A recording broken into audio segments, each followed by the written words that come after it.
വണ്ടിനെത്തിയിടും ഞാനൊരു പൂവിൻ മുട്ട് വന്നിരിക്കാമോ എന്റെ കോമളമുഖത്ത്. ഞങ്ങളെ വഷളാക്കിയ ഒരു സെറ്റാണ്.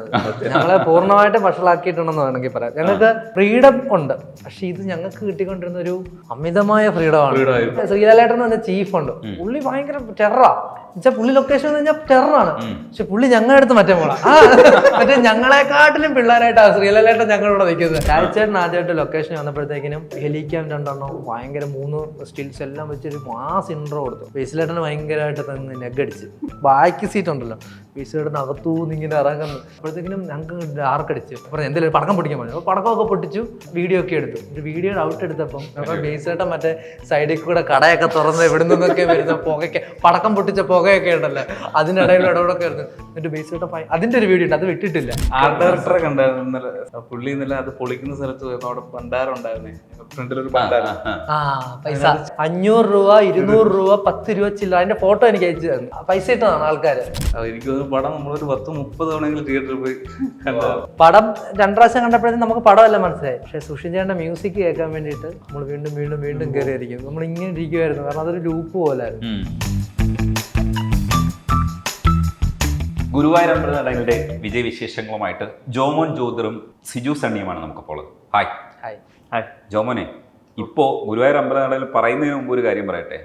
വണ്ടിനെ തേടും ഞാനൊരു പൂവിൻ മുട്ട് വന്നിരിക്കാമോ എന്റെ കോമളമുഖത്ത്. ഭയങ്കര ഇൻസ്റ്റയിൽ ഭയങ്കര ഒരു പോപ്പുലർ ആയിട്ട് ഇപ്പം ജോമോൻ ഇപ്പൊ പാടൂലേ അത്? എനിക്ക് പാടാറ് കണ്ട സിജു ജോമോന്റെ പാട്ട് പാടില്ല എന്ന് ജോമോൻ. നീ പാട്, നമുക്ക് കൂടെ പാടാം. അതെ, ഞങ്ങൾ പാടാം, ഞങ്ങളും കൂടെ പാടാം. വണ്ടിനെ തേടും പൂവിൻ മുട്ട് വന്നിരിക്കാമോ എന്റെ കോമളമുഖത്ത്. മ്യൂസിക് ഡയറക്ടറും കമ്പോസറും ഈ പാടിയിരിക്കുന്ന മെയിൽ പോർഷൻ പാടിയിരിക്കുന്നതും ഒക്കെ രജത്ത. ഒരു രക്ഷയില്ല പുള്ളി. അന്ന് 2 വർഷം മുമ്പ് ഇറങ്ങിയതാണ്. അന്നത് വൈറലായിട്ടില്ല, പക്ഷെ ഇപ്പോഴാണ് പൊതറങ്ങാത്തുരത്തിലേക്ക് നമുക്ക് വരാം. ആദ്യം ഗുരുവായൂർ അമ്പലനടയിൽ പടം പൂക്കുറ്റികൾ പൊക്കോണ്ടിരിക്കുകയാണ്. ഭയങ്കര രസമായിട്ട് വന്നിട്ടുണ്ട്. നിങ്ങളുടെ ജോർജും അടിപൊളിയായിട്ട് വന്നിട്ടുണ്ട്. കല്യാണ മുടക്കികളൊക്കെ ഭംഗിയായിട്ട് വന്നിട്ടുണ്ട് സിജോ. ഈ കല്യാണം മുടക്കുന്ന സമയത്ത് ശരിക്കും ഈ തിയേറ്ററിൽ ഈ കല്യാണ മുടക്കികളായിട്ട് നിങ്ങൾ ഐഡന്റിഫൈ ചെയ്യും, ഇത് ഭയങ്കര പോപ്പുലർ ആവും എന്നൊക്കെ മനസ്സിൽ സ്വപ്നം കണ്ടിട്ടുണ്ടാകും സിജോ? ആഗ്രഹിച്ചിട്ടുണ്ടായിരുന്നു. നമ്മളെ ഓരോ കഥാപാത്രങ്ങൾ ചെയ്യുമ്പോഴും ഇത് ആൾക്കാർ ഇത് കാണണം, ഇഷ്ടപ്പെടണം എന്നുള്ള ആഗ്രഹം ഉണ്ടായിരിക്കുമല്ലോ. അതെന്തായാലും പക്ഷെ അത് കുറെ പേരെ ഇഷ്ടപ്പെട്ടു, അവരൊക്കെ വിളിക്കുന്നു, അതൊക്കെ കേൾക്കുമ്പോൾ ഭയങ്കര സന്തോഷം. ജോർജ് പോയിട്ട് പല സ്ഥലങ്ങളിലും പെർഫോം ചെയ്തത് ഭയങ്കര രസമായിട്ട് അപ്രീസിയേഷൻ കിട്ടുന്നുണ്ട്. ഒന്നാമത് തത്തയില്ലാതെ പോയ ആ പരിപാടി ഉണ്ടല്ലോ, അതിനകത്ത് നിങ്ങൾ നന്നായിട്ട് പെർഫോം ചെയ്തിട്ടുണ്ടെന്നുള്ള റിവ്യൂവേഴ്സ് ഒക്കെ പറയുന്നുണ്ട്. അത് കേൾക്കുമ്പോൾ എന്താണ് തോന്നിയത്? ഭയങ്കര സന്തോഷമുണ്ട്. ഇതുപോലൊരു നിമിഷത്തിന് വേണ്ടിയിട്ടാണ് ഇത്രയും നമ്മൾ സിനിമയ്ക്ക് വേണ്ടി ശ്രമിച്ചുകൊണ്ടിരുന്നത്. ഭയങ്കര ഹാപ്പിയാണ്. ഇപ്പം നാട്ടിലുള്ള ആൾക്കാരൊക്കെ വിളിച്ച് സംസാരിക്കുന്നുണ്ട്. ഇപ്പം ഞാൻ സിനിമയ്ക്ക് വേണ്ടിയിട്ടൊക്കെ ഇറങ്ങി നടക്കുന്ന സമയത്ത് അച്ഛനെ ഒരുപാട് ടോർച്ചർ ചെയ്തിരുന്നു. അച്ഛൻ്റെ ഫ്രണ്ട്സ് ഇതുപോലെ അച്ഛൻ്റെ അടുത്ത് പറയും, മോനെ വല്ല ഈ സിനിമയൊക്കെ നമുക്ക് പറഞ്ഞിട്ടുള്ള പണിയൊന്നുമില്ല, അവന് വേറെ ഏതെങ്കിലും പരിപാടിക്ക് ഇതൊക്കെ 10 കാശ് കിട്ടുന്ന പരിപാടി ഒന്നും കിട്ടൂല, ഇത് വെറുതെ അവസാനം നശിച്ച നാറാണക്കല്ലെടുക്കുന്നത് നമ്മൾ കാണേണ്ടി വരും എന്ന് പറഞ്ഞു. അങ്ങനെയൊക്കെ ഒരുപാട് അച്ഛനെ ടോർച്ചർ ചെയ്യുന്നു. പക്ഷെ ഇപ്പം അവരെല്ലാവരും നാട്ടിൽ ഫ്ലെക്സും കുറച്ച് പരിപാടിയൊക്കെ സെറ്റ് ചെയ്തിട്ടുണ്ട്. അതും ഒരു വിജയമായിട്ട് ഞാൻ കാണുന്നു. അതുപോലെ അംഗീകരിച്ചതും ഒരു വിജയമാണ്. സിജു പൊതുവിൽ സംസാരിക്കാൻ കുറച്ച് ഇതാണ്, പക്ഷെ നമ്മുടെ സർക്കിളിലൊക്കെ ഇരിക്കുമ്പോൾ ഭയങ്കര ഇതാണ്. പിന്നെ ഞങ്ങൾ എപ്പോഴും പിന്നെ കളിയാക്കുന്ന മറ്റേ ക്യാമറ ഓണാക്കി ആക്ഷൻ വിളിക്കുമ്പോൾ മാത്രമേ ജോമോൻ പിന്നെ ഇത് ഇന്റർവ്യൂ ആകുമ്പോൾ അവൻ കുറച്ചുകൂടെ എനിക്ക് തോന്നുന്നു ഇന്റർവ്യൂ ആണല്ലോ. സിജു ശരിക്കും ഇന്റർവ്യൂവർ ആയിട്ട് ഇരുന്നിട്ടുണ്ട്, ചൈനയിൽ തന്നെ ഇരുന്നിട്ട്. അതെ, ഇന്റർവ്യൂവർ എന്നൊന്നും പറയാറില്ല. ഞാൻ ഇങ്ങനെ ചോദ്യങ്ങളൊക്കെ ചോദിക്കുന്നു, വേറെ വഴികളില്ലാത്തൊരു സമയം ഉണ്ടായിരുന്നു. കാരണം രോമാഞ്ചം ഇറങ്ങി കഴിഞ്ഞിട്ട് വലിയൊരു ഗ്യാപ്പ് ഉണ്ടായിരുന്നു, റിലീസ് മാറ്റി വെക്കുന്നു. ഈ സമയത്ത് സാമ്പത്തികപരമായിട്ടൊന്നും ഒരു വകുപ്പും ഇല്ലാതെ വന്നപ്പോഴാണ് ഞാൻ നിങ്ങളുടെ പ്ലാറ്റ്ഫോമിൽ തന്നെ സൈനയിൽ തന്നെ ഞാൻ ഇന്റർവ്യൂകളൊക്കെ ചെയ്യാൻ തുടങ്ങുമായിരുന്നു. അത് എനിക്കങ്ങനെ ഇന്റർവ്യൂ ഒരു എക്സ്പീരിയൻസ് ഒന്നും ഇല്ല, സാമ്പത്തികമായിട്ടൊന്നും ഇല്ലാതെ അതുണ്ട്. അത് തമ്മിൽ രണ്ടേലും ഡിഫറെന്റ് ആണ്. പക്ഷെ ആദ്യ സമയം ചെയ്തുകൊണ്ട് ചീത്തവിളികൾ ഇപ്പോഴും അതിന്റെ അടിയിലുണ്ട്. കാരണം ഒരു ഇന്റർവ്യൂവർ എന്നുള്ള രീതിയിൽ പല കാര്യങ്ങളും ഞാൻ ശ്രദ്ധിച്ചിരുന്നില്ല, എനിക്കറിയത്തില്ലായിരുന്നു. എന്റെ ഇത് ആ ഇന്റർവ്യൂ കഴിയുമ്പോൾ എന്റെ അക്കൗണ്ടിലോട്ട് ഒരു എമൗണ്ട് വരും, അത് മാത്രമേ ഉള്ളായിരുന്നു. കാരണം എനിക്ക് അതായിരുന്നു, അല്ലാതെ ഇത് എന്റെ ഭാഷണോ അല്ലെങ്കിൽ അതല്ല, എനിക്ക് സിനിമയായിരുന്നു, പിടിച്ചു നിൽക്കാൻ വേണ്ടി ഞാൻ ചെയ്തതായിരുന്നു ആ ഒരു സമയത്ത്. അങ്ങനെ കണ്ടന്റ് ക്രിയേഷനിലേക്ക് സിജു വരുന്നത് ഏത് ടൈമിലാണ്? എനിക്ക് ലോക്ക്ഡൌണിന്റെ മുമ്പായിട്ടൊരു സമയത്താണ്. നമ്മളെല്ലാവരും ഇതിനകത്ത്. അതെ, ആ സമയത്ത്. കാരണം സിനിമയായിരുന്നു, സിനിമയായിരുന്നു എല്ലാം. ഞാൻ സിനിമയ്ക്കകത്ത് കയറാൻ വേണ്ടി റീൽസ് ചെയ്ത ഒരാളാണ്. സിനിമയ്ക്കകത്ത് ഓഡീഷനുകൾ ഞാൻ ഓൾറെഡി പറഞ്ഞിട്ടുണ്ട്, ഓഡീഷൻസുകളെല്ലാം പോകുന്നുണ്ട്. ഈ സാഫ് ബോയും സമാനമായിട്ട് തീർച്ചയായിട്ടും സാഫ്, ഞാൻ ജോമോ, ഞങ്ങളെല്ലാവരും റീൽസ് വഴി വന്നവരാണ്. അതെവിടെയും പറയാം, നമുക്ക് എപ്പോൾ വേണമെങ്കിലും പറയാം. കാരണം ഓഡീഷനുകളെല്ലാം ഞങ്ങളെല്ലാവരും പോകുന്നുണ്ടായിരുന്നു. പക്ഷേ ഇത് എങ്ങും എത്തുന്നില്ല. നമുക്ക് തന്നെ അങ്ങ് സംശയമായി തുടങ്ങി ഇത് എന്ത് ചെയ്യണം. ആ ഒരു സമയത്താണ് നമ്മൾ റീൽസ് എന്ന് പറഞ്ഞൊരു പരിപാടി ഉണ്ട്, അതിനെപ്പറ്റി കൂടുതൽ ഡീറ്റെയിൽസ് ഒന്നും അറിയത്തൊന്നുമില്ല. അങ്ങനെ ചെറിയ ചെറിയ ചെറിയ വീഡിയോസുകളൊക്കെ ചെയ്യുന്നു. അതിൽ നിന്നൊരു വീഡിയോ കണ്ടിട്ടാണ് നമ്മൾ ആദ്യം എന്നെ ഫസ്റ്റ് പടത്തിലേക്ക് വിളിക്കുന്നത്. ഈവൻ വിപിൻ ചേട്ടൻ പോലും, വിപിൻ ചേട്ടൻ്റെ മുതുക ഇറങ്ങിയ സമയത്ത് ഞാൻ വിപിൻ ചേട്ടന് മെസ്സേജ് ഇട്ടിട്ടുണ്ട്, എനിക്ക് ഏതെങ്കിലും ഒരു പടത്തിൽ. അന്നത് കണ്ടിട്ടൊന്നുമില്ല, അന്ന് ഫേസ്ബുക്കിന്റെ സമയത്താണ്. മറ്റേ നമ്മളിങ്ങനെ താഴോട്ട് ഇങ്ങനെ റൗണ്ട് ചെയ്തിട്ട് മെസ്സേജ് അയച്ചിട്ട് ആ സമയത്താണ്. പിന്നെ വിപിൻ ചേട്ടൻ തന്നെ ഗുരുവായൂരിൽ എന്നെ വിളിക്കുക എന്ന് പറയുമ്പോൾ അതൊക്കെ ഞാൻ റീൽസ് ചെയ്തത് കൊണ്ടും ഒക്കെയാണെന്ന് കരുതുന്നു. ഈ രോമാഞ്ചത്തിലേക്ക് എത്തുന്നതിന് മുമ്പ് ഈ വെബ് സീരീസ് അല്ലാതെ തുടക്കം മാംഗല്യം ബിഹൈൻഡ് വുഡ്സിന്റെ വെബ് സീരീസിൽ ചെയ്തിട്ടുണ്ട്. നമ്മുടെ ധ്യാൻ ശ്രീനിവാസനൊക്കെ ഉണ്ടായിരുന്നു. അതിനകത്ത് കല്യാണം കഴിക്കാതെ നിൽക്കുന്ന 2 ചെറുപ്പക്കാരെ ഓർമ്മയുള്ളതാണ്. അതിലൊരു ചെറുപ്പക്കാരൻ, മറ്റേ ചെറുപ്പക്കാരൻ നമ്മുടെ ഇതിനകത്തുണ്ട്, ഗുരുവായൂരിലുണ്ട്. അത് അമിത്, നമ്മുടെ സ്റ്റുഡിയോ ഫോട്ടോഗ്രാഫറിന്റെ ലൈറ്റ് ബോയ് ആയിട്ട് അമിത് വന്നിട്ടുണ്ട്. അതാണ് ഇത് രണ്ടുപേരും. അതിൽ നിങ്ങൾ കുറച്ച് നാണവും പരിപാടികളൊക്കെ കാണിക്കുന്നത് എനിക്ക് ഇഷ്ടപ്പെട്ടായിരുന്നു. ആ വെബ് സീരീസിലേക്ക് എങ്ങനെയാ വരുന്നത്? സിനിമയിൽ വരുന്നതിന് മുമ്പ് ഒരു 3-4 വർഷം വെബ് സീരീസ് സബ്ഒറിജിനൽസ് എന്ന് പറഞ്ഞ ചാനലിൽ ഡെയിലി രാവിലെ വീഡിയോസ് ചെയ്യും, അപ്ലോഡ് ചെയ്യും. അങ്ങനെ അതായിരുന്നു ജോലി. അതിന് ശമ്പളം ഉണ്ടായിരുന്നു. അങ്ങനെ വന്ന യൂട്യൂബിൽ പണിയെടുത്ത് വന്നപ്പോഴാണ് രോമാഞ്ചത്തിലൊക്കെ വിളി വന്നത്. ഇതുപോലെ പക്ഷെ നിങ്ങളെ ഈ ഒതളങ്ങാത്തുരുത്ത് എന്ന് പറയുന്നത്, ഒതളങ്ങാത്തുരുത്ത് വരുമ്പോൾ തന്നെ നമ്മൾ ശ്രദ്ധിച്ചൊരു സീരീസ് ആണ്. അതായത് ഇവിടെ ഉണ്ടായിരുന്ന എല്ലാ വെബ് സീരീസുകളും മിന്നടിച്ച് നിൽക്കുമ്പോഴും ഒതളങ്ങാത്തുരുത്ത് മുകളിലേക്ക് വന്നു. അതിന്റെ പ്രൊഡക്ഷൻ ക്വാളിറ്റി, ആ സ്ഥലം ഒരു മാജിക്കലായിട്ട് കാണാൻ പറ്റുന്ന ഒരു ഏരിയ, അത് ശരിക്കും സിനിമാറ്റിക് ആയിട്ടുള്ള ഒരു സാധനമാണ്. ഒതളങ്ങാത്തുരുത്തിന്റെ ആ ഒരു ചരിത്രം പറയൂ. നിങ്ങൾ ഏത് ഘട്ടത്തിലാണ് ഒതളങ്ങാത്തുരുത്തിലേക്ക്? അവസാന ഒരു 3 എപ്പിസോഡിലാണ് അവർ എന്നെ വിളിക്കുന്നത്. എനിക്കിത്, ഞാൻ ഈ ഒതളങ്ങാത്തുരുത്തിന്റെ ഫാനായിരുന്നു. എനിക്ക് എങ്ങനെയാണ് അഭിനയിച്ചാൽ മതി എന്നുള്ളതില്ല. കറക്റ്റ് അവരെന്നെ വിളിച്ച് ഞാൻ അവിടെ പോയി. 1000 തെങ്ങ് എന്ന് പറഞ്ഞ സ്ഥലത്താണ് ഷൂട്ട്. ഭയങ്കര രസമുള്ള, മറ്റേ ഈ വെള്ളത്തിൽ കിടക്കുന്ന സ്ഥലങ്ങളാണ്. ഈ ഒതളങ്ങ അവിടെ ഇങ്ങനെ കാഴ്ച കിടക്കും. അങ്ങനെ നല്ല രസമുള്ള ഒരു സ്ഥലം. അവിടെ വെച്ച് ഒരു 3 എപ്പിസോഡ് ഞാൻ ചെയ്തായിരുന്നു. പിന്നീട് ഇപ്പൊ അവര് പടത്തിന്റെ കാര്യങ്ങൾ, അവര് ഒതളങ്ങത്തുരുത്ത് സിനിമ ആക്കുന്നുണ്ട്. അപ്പൊ അതിന്റെ റൈറ്റിംഗും പരിപാടി ആയപ്പോ ഇപ്പം വീഡിയോസ് ഒക്കെ ഡിലേ ആയി. ഇപ്പൊ അവര് വീഡിയോ ഇറക്കുന്നില്ല. പക്ഷെ ഒതളങ്ങത്തുരുത്ത് ശരിക്കും പറഞ്ഞു കഴിഞ്ഞാൽ വെബ് സീരീസുകളിലെ ഒരു പുതുമയാണെന്ന് എനിക്ക് തോന്നിയിട്ടുണ്ട്. കാരണം ഒതളങ്ങ തന്നെ പല സ്ഥലത്ത് കട്ട് വന്നേക്കുന്നത്, ഒതളങ്ങി വീഴുന്ന കട്ട് സുലഭമായി കിട്ടുന്ന വെക്കാൻ പറ്റില്ല. അവിടെ എവിടെയെങ്കിലും ഒതളങ്ങയാണ്. അത് പക്ഷെ അതിന്റെ ഉള്ളിൽ വന്നിട്ടുണ്ട്, ഷോട്ടുകളിലൊക്കെ വന്നിട്ടുണ്ട്. ചില സ്ഥലത്ത് ഈ ഒതളങ്ങിക്ക് നടുക്കൊരു തേങ്ങ വീഴുന്നു, അപ്പൊ അവിടെ കട്ട്. അത് ഭയങ്കര രസമുള്ള എഡിറ്റിംഗ് പാറ്റേൺ ഒക്കെ ഉണ്ട്. അംബുജി ഡയറക്ടറാ പുള്ളി. നല്ല പടം ചെയ്യാനുള്ള സന്ദർഭമില്ല. ഓണാവും. ഈ രോമാഞ്ചത്തിന്റെ ഒരു സമയത്തും ഈ രോമാഞ്ചം ഹിറ്റ് അടിക്കുന്നുണ്ടായിരുന്നല്ലോ, ആ സമയത്ത്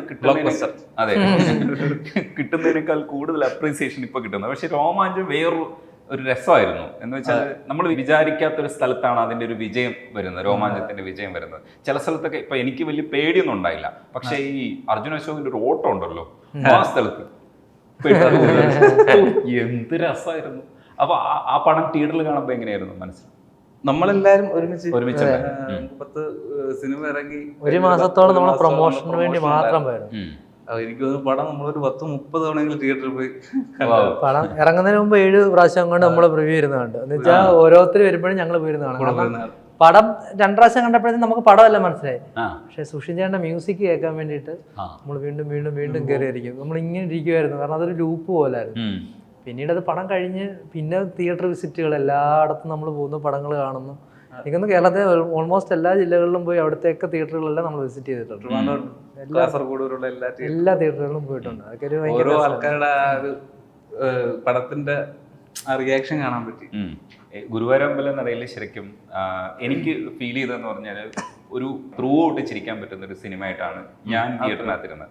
മ്യൂസിക്, പിന്നെ ഈ ഉപയോഗിച്ചിരിക്കുന്ന റെഫറൻസ് ഇല്ലേ, ദൃശ്യം റെഫറൻസ് ഉപയോഗിച്ചിരിക്കുന്നത്, അതേപോലെ എനിക്ക് തോന്നി ഗോഡ് ഫാദറിന്റെ റെഫറൻസും ഉപയോഗിച്ചിട്ടുണ്ടെന്ന് എനിക്ക് തോന്നി. കാരണം അത് ഞാൻ വിപിനോട് ചോദിച്ചപ്പോൾ ചില സ്ഥലങ്ങളിൽ വിപിന് അടിച്ചിട്ടില്ല. അതായത് 12 മണിക്കാർ പണി ചെയ്തുകൊണ്ടിരിക്കുന്ന സമയത്ത് നിർത്തടാന്ന് പറയുന്നില്ലേ, അത് മറ്റേ കൊട്ടടാ കെട്ടടാ എന്ന് പറയുന്ന സാധനമില്ലേ, ആ റെഫറൻസ് ആണെന്ന് എനിക്ക് തോന്നി. അങ്ങനെ എന്തൊക്കെയാ സിജു അതിനകത്ത് സിജു കണ്ടെത്തിക്കുന്ന റെഫറൻസ്? ഇല്ല, അങ്ങനെ മീൻസ് ഇതിപ്പം നന്ദനം അത് അറിയാലോ, അതും പിന്നെ ദൃശ്യം അല്ലാതെ ഇപ്പൊ ഇൻഡയറക്റ്റ് ആയിട്ട് എന്തെങ്കിലും ഉണ്ടെന്ന് ഞാൻ അങ്ങനെ അതിനെ കണ്ടിട്ടില്ല. അങ്ങനെ എനിക്ക് അങ്ങനെ പിന്നെ അവസാനത്തെ താലിമാലയുടെ അത് പിന്നെ അത് സ്ഥിരം ഒരു ക്ലൈമാക്സ് പരിപാടികൾ വരുമല്ലോ. പക്ഷെ ഇത് രണ്ടും ദൃശ്യവും മറ്റേ നന്ദനവും നമുക്ക് ഓൾറെഡി അത് പടം ആ സമയത്ത് നമുക്കറിയായിരുന്നു. പിന്നെ ഇവൻ മറ്റേ മുരുക മുരുക മുരുക അത് ജസ്റ്റ് പാട്ട് അതൊക്കെ അത് കഴിഞ്ഞിട്ടാണോ? അല്ല, അത് വിപിൻ ചേട്ടൻ ഡബ് ചെയ്ത സമയത്ത് അത്രയും പോർഷനിൽ എനിക്ക് എന്തെങ്കിലും ചെയ്യാനുള്ള സ്പേസ് ഉണ്ട്. ഇതിന്റെ പറയാ നീ ആ പാട്ട് പാടും, പാട്ട് പാടിയിട്ട് അത് കറക്റ്റ് ആയിരുന്നു, മൂളാൻ പറഞ്ഞിട്ടാ. അതാണ് നിങ്ങളുടെ ഇതിൽ ഏറ്റവും ശ്രദ്ധിക്കപ്പെട്ടത് ആ സാധനമാണ്, മുരുക എന്ന് പറയുന്ന സാധനമുണ്ട്. ഈ ഒരു ക്രിയേറ്റീവ് ആയിട്ടുള്ള ഒരു ടീമാണിത്. പിന്നെ കുറേ ആർട്ടിസ്റ്റുകളുണ്ട്. സെറ്റിൽ കുറെ പരിപാടികൾ നിങ്ങൾ ചെയ്തിട്ടുണ്ടായിരുന്നു, ഭയങ്കര എന്റർടൈൻമെന്റും കൂടെ ആയിരുന്നു സിനിമയ്ക്ക് അപ്പുറത്തേക്ക്. അതിൽ എന്തെങ്കിലുമൊക്കെ പറയൂ, കേൾക്കട്ടെ. ഞങ്ങളെ വഷളാക്കിയ ഒരു സെറ്റാണ്, ഞങ്ങളെ പൂർണ്ണമായിട്ട് വഷളാക്കിയിട്ടുണ്ടെന്ന് വേണമെങ്കിൽ പറയാം. ഞങ്ങൾക്ക് തുടക്കക്കാരെന്ന നിലയിൽ നമുക്കറിയാലോ ഫ്രീഡം ഉണ്ട്, പക്ഷെ ഇത് ഞങ്ങൾക്ക് കിട്ടിക്കൊണ്ടിരുന്ന ഒരു അമിതമായ ഫ്രീഡമാണ്, ഭയങ്കരമായ. കാരണം ഇത്രയും വലിയ ക്രൂ ആണ്, ഇത്രയും വലിയ പ്രൊഡക്ഷൻസ്, 2 പ്രൊഡക്ഷൻസ് ആണ്, ഒന്ന് E4 ഒന്ന് ഇപ്പോഴത്തെ. അപ്പൊ അറിയാലോ ആ ഒരു പരിപാടി അറിയാലോ. പക്ഷേ അവിടെ ഞങ്ങൾക്ക് പക്ഷേ അങ്ങനെയുള്ള ഇത് വലിയൊരു പരിപാടിയാണെന്ന് ഒന്നത്. അത് പ്രധാനപ്പെട്ട കാര്യം വിപിൻ ചേട്ടൻ നമ്മളെ അങ്ങനെയാണ് നമ്മളെ കണ്ടിട്ടുള്ളതും. ഇപ്പൊ മൈക്ക് എടുത്ത് വെച്ചിട്ട് ഇടയ്ക്ക് നീ കട്ടുപറ അങ്ങനെയാണ് ആ ഒരു പരിപാടി. അല്ലാതെ ഇത് ഭയങ്കര ഇത് ഇങ്ങനെയാണ് അങ്ങനെ ഒന്നുമില്ല. അതുകൊണ്ട് ഞങ്ങൾ ഭയങ്കരമായിട്ട് വഷളായിട്ടുള്ളൊരു ലൊക്കേഷനാണിത്. രോമാഞ്ചം നമ്മുടേതായ ഒരു ക്രൂ ആണെങ്കിൽ ഇത് ഒത്തിരി ആർട്ടിസ്റ്റുകൾ ഉള്ളിടത്ത് ഞാനൊക്കെ ഒന്ന് പേടിച്ചായിരുന്നു ആദ്യത്തെ ദിവസങ്ങളിൽ. കാരണം ഇത്രയും ആർട്ടിസ്റ്റുകൾ, ഇത്രയും ക്രൗഡ് ഫീൽ ചെയ്തിട്ടില്ല, തുടക്കമാണല്ലോ. പക്ഷേ 2-3 ദിവസം കഴിഞ്ഞപ്പോൾ ഞാനും സാബും ഇവനും അശ്വിനും ഒക്കെ മറ്റേ തലേ കയറി നിന്ന് മറ്റേ ബഹളം. പക്ഷെ അത് അവരും എൻജോയ് ചെയ്യുന്നുണ്ടെന്ന് മനസ്സിലാക്കിയപ്പോഴത്തേനും ഭയങ്കര ഏറ്റവും വലിയ ശ്രീലാലേട്ടൻ എന്ന് പറഞ്ഞ ചീഫുണ്ട്, പുള്ളി ഭയങ്കര ടെററാ. എന്നുവെച്ചാൽ പുള്ളി ലൊക്കേഷൻ എന്ന് പറഞ്ഞാൽ ടെററാണ്. പക്ഷെ പുള്ളി ഞങ്ങളുടെ അടുത്ത് മറ്റേ പോളാം, മറ്റേ ഞങ്ങളെക്കാട്ടിലും പിള്ളേരായിട്ടാണ് ശ്രീലാലേട്ടൻ ഞങ്ങളോട് നിൽക്കുന്നത്. അപ്പം ഞങ്ങൾ ഇത്രയും ടെററായിട്ടുള്ള ഒരാളൊക്കെ അപ്പം ഞാൻ പറഞ്ഞില്ല ഞങ്ങളെ ഭയങ്കരമായിട്ട് കൊഞ്ചിച്ച് വഷളാക്കിയ, കൊഞ്ചിച്ചെന്ന് ഞാൻ പറയുന്നത് അങ്ങനെ തന്നെ, ഇത്രയും പ്രായമുള്ള കളവന്മാരെ കൊഞ്ചിച്ച് വഷളാക്കിയല്ലൊക്കെ ചാർട്ട് അതല്ല. മീൻസ് ഇനിയിപ്പോ അടുത്തൊരു പടം ചെയ്യുമ്പോൾ ഞങ്ങൾക്ക് അറിയത്തില്ല, അടുത്തൊരു പടം ചെയ്യുമ്പോൾ ഞങ്ങൾക്ക് ഈ ഒരു ഫ്രീഡം കിട്ടുമോ എങ്ങനെയാണെന്നൊന്നും അറിയത്തില്ല. ഇപ്പൊ അടുത്ത ഞങ്ങളിപ്പോ ചെയ്ത വാഴയാണെങ്കിൽ വാഴ ഇതേ ക്രൂ ഇതിനെക്കാട്ടിലും ബഹളമാണ്, ഇതിനെക്കാട്ടിലും. അത് ഡയറക്ടർ ഇല്ലെങ്കിൽ ചുമ്മാ ഇരുന്ന് ആക്ഷനൊക്കെ വിളിക്കുക, ഇത് എന്തിവിടെ നടക്കുന്നത് അങ്ങനെ. അത്ര ഞാൻ സിനിമ കയറുന്നതിന് മുമ്പ് എനിക്കൊരു ചിന്തയുണ്ടല്ലോ, സിനിമ എന്ന് പറഞ്ഞു കഴിഞ്ഞാൽ ഇങ്ങനെയാണ്, അത് അങ്ങനെയാണ്. പക്ഷെ എന്റെ കൺസെപ്റ്റ് എല്ലാം പൊളിഞ്ഞു പോയത് ഇവിടെ എത്തിയപ്പോഴാണ്. ഇങ്ങനെയോ നിങ്ങളെല്ലാം കൂടെ ബേസിലിന് കൊടുത്തൊരു ഇൻട്രോയെ കുറിച്ചുള്ള കഥ അത് ഒരിക്കൽ കൂടെ പറയൂ.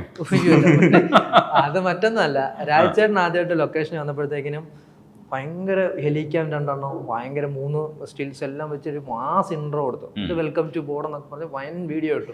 അത് കണ്ടപ്പോൾ തന്നെ ഒരു കിടിലനൊരു വീഡിയോ, ഒരാൾക്ക് ഇൻട്രോ കിടിലനായിട്ടൊരു ഇൻട്രോ കൊടുത്തേക്കുന്നു. ബേസിലേട്ടന് ഭയങ്കരമായിട്ട് തന്നെ നെഗടിച്ച്. ബേസിലേട്ടൻ നീയൊക്കെ എൻ്റെ കൂടെ നടന്നു, ഇത്ര ദിവസം കൂടെ നടക്കും, എന്തെങ്കിലും ഒരു വീഡിയോ, ഒരു കൈയടിയെങ്കിലും നീയൊക്കെ എനിക്ക് ലൊക്കേഷൻ വരുമ്പോൾ തന്നിട്ടുണ്ടോ? അപ്പോൾ ഞങ്ങളെ പേഴ്സണലി ഞങ്ങൾക്ക് എന്തോ ഒരു വിഷമം തോന്നി. അങ്ങനെ ഞങ്ങൾക്ക് ബേസിലേട്ടന് സർപ്രൈസ് കൊടുക്കുന്നത്. അപ്പോൾ ബേസിലേട്ടന് വോൾവോ ഉണ്ട്. അപ്പോൾ നമുക്കറിയാം വീഡിയോ എടുക്കുമ്പോൾ നമ്മൾ ചിന്തിക്കുമല്ലോ, വോൾവോയിൽ വരുന്നു, പടക്കം പൊട്ടിക്കുന്നു. അപ്പോൾ അതെല്ലാം നമ്മൾ മനസ്സിൽ കണ്ട് പിറ്റേഴ്സാണ് പ്ലാൻ ചെയ്യുന്നത്, നാളെ നമുക്ക് ചെയ്യാം. അപ്പം തന്നെ സമയം 10:30 പടക്കമൊക്കെ വേണം. അപ്പം പ്രൊഡക്ഷനുള്ള അനീഷേട്ടനെ വിളിച്ച്. അപ്പോൾ അനീഷേട്ടൻ തൃശ്ശൂരുള്ള ഏതോ ഒരു പടക്കക്കട അടച്ച്, അതേ തൃശ്ശൂർക്കാരനാണ് അനീഷേട്ടൻ. അപ്പോൾ അവിടെ വിളിച്ചു പറഞ്ഞ് അവിടുന്ന് 2-3 ബണ്ടിൽ പടക്കമൊക്കെ ആരെക്കൊണ്ടോ രാത്രിയിൽ തൃശ്ശൂരിൽ നിന്ന് ഇവിടെ കളമശ്ശേരിയിൽ എത്തിച്ച് പിറ്റേസായപ്പോഴത്തേക്കിനും എല്ലാവരും സെറ്റ്. മറ്റേ പടക്കമൊക്കെ പാട്ട്, മിന്നൽ മുരളിയുടെ പാട്ടെല്ലാം സെറ്റ് ചെയ്ത് വെച്ചേക്കാണ്. ക്യാമറ അകത്ത് 3 ക്യാമറ, സ്റ്റില്ലെടുക്കാൻ എല്ലാവരും സെറ്റ്. അപ്പം ഞങ്ങൾ ഇത് നോക്കി നിൽക്കുക, വോൾവേ നോക്കി നിൽക്കുക, ആരും വരുന്നില്ല. സമയം ഷൂട്ട് തുടങ്ങാറായി. നോക്കിയപ്പോൾ ഒരു ഇന്നോവ കയറിയായിരുന്നു. നോക്കാന്നേരത്ത് ആ ഇന്നോവ തുറന്നപ്പോൾ മറ്റേ സ്കൂൾ വണ്ടി വിട്ട പോലെ ഒരു 10-20 പേരെ കുത്തി നിറച്ച്. അത് സംഭവം എന്താണെന്ന് വെച്ച് കഴിഞ്ഞാൽ, അപ്പം ആദ്യം വിപിൻ ചേട്ടൻ ഇറങ്ങി, വിപിൻ ചേട്ടൻ്റെ ചേച്ചി അശ്വതി ചേച്ചി ഇറങ്ങുന്നു, കുഞ്ഞിറങ്ങുന്നു, പിന്നെ ആരൊക്കെയോ ഇറങ്ങുന്നു. നോക്കാതെ ബേസിലേട്ടൻ എന്ത് നോക്കാതെ ബാക്ക് സീറ്റ് ഉണ്ടല്ലോ, ബേസിലേട്ടൻ അകത്തൂന്ന് ഇങ്ങനെ ഇറങ്ങുന്നു. നോക്കാതെ അപ്പോഴത്തേനും ഇവിടെ ബേസിലേട്ടൻ മറന്നിറങ്ങി. അപ്പോഴത്തേക്കിനും ഞങ്ങൾക്ക് ആർക്കടിച്ചു, ഇതിപ്പോൾ വോൾവേ അല്ല ഇന്നോവ. അപ്പോൾ എന്തെങ്കിലും പടക്കം പൊട്ടിക്കാൻ പറഞ്ഞു. അപ്പോൾ പടക്കമൊക്കെ പൊട്ടിച്ചു, ഹാപ്പി വീഡിയോ ഒക്കെ എടുത്തു. എന്നിട്ട് വീഡിയോയുടെ ഔട്ട് എടുത്തപ്പം ഈ ഫ്രണ്ടിൽ ഇറങ്ങിയവർക്ക് ഇവര് മാസമായിട്ട് ഇറങ്ങുന്നു, ഇവർക്ക് മറ്റേ ഓഡിയൻസ് നോക്കിയപ്പോൾ പാട്ടൊക്കെ ഇടുന്ന എല്ലാവരും കൈയിടുന്നു. അപ്പൊ ബേസേട്ടൻ മറ്റേ സൈഡിൽ കൂടെ കടയൊക്കെ തുറന്ന് എവിടെ നിന്നൊക്കെ വരുന്ന പുകയൊക്കെ, പടക്കം പൊട്ടിച്ച പുകയൊക്കെ ഉണ്ടല്ലോ, അതിനിടയിൽ ഇടപെടൊക്കെ വരുന്നു. എന്നിട്ട് ബേസേട്ടൻ അതിന്റെ ഒരു വീഡിയോ ഉണ്ട്, അത് വിട്ടിട്ടില്ല.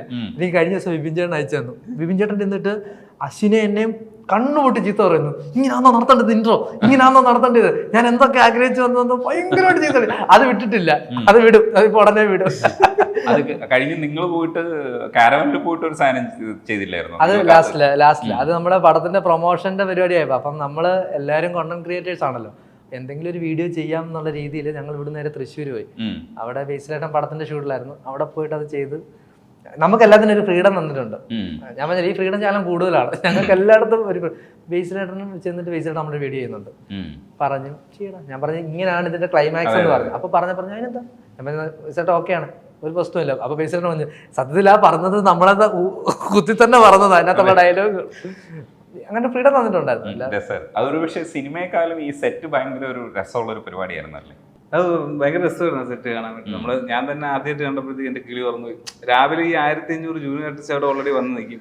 പിന്നെ നമ്മൾ അങ്ങോട്ട് വരുമ്പോഴത്തേക്കും രാവിലെ അമ്പലത്തിന്റെ ഫ്രണ്ടിലിടാനുള്ള ആ പാട്ട്, ആ ഒരു വൈബൊക്കെ പിടിച്ച് നിങ്ങൾ ചിലപ്പോൾ ഞങ്ങൾ ഈ 1500 ജൂനിയർ ആർട്ടിസ്റ്റ് എന്ന് പറയുമ്പോൾ ഒരു നമ്പറായിട്ടേ കാണത്തുള്ളായിരിക്കും, പക്ഷെ ഞങ്ങൾക്കത് കണ്ടിട്ടുള്ളതാണ്.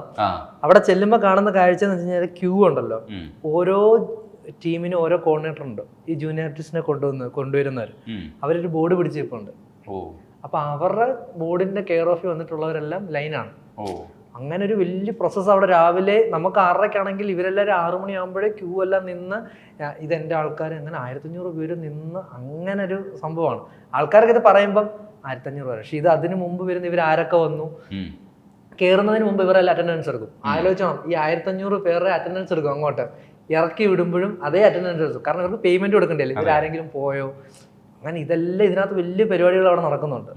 പക്ഷെ ക്രൗഡിനെ കാണിച്ചപ്പോ ആർട്ട് ഡയറക്ടറെ കണ്ടായിരുന്നു ഇന്നലെ, സുനിച്ചേട്ടൻ. പുള്ളി ഇന്നലെ അത് പൊളിക്കുന്ന സ്ഥലത്ത് പോയപ്പോ അവിടെ ഭണ്ഡാരം ഉണ്ടായിരുന്നേ, ഫ്രണ്ടിലൊരു ഭണ്ഡാരം.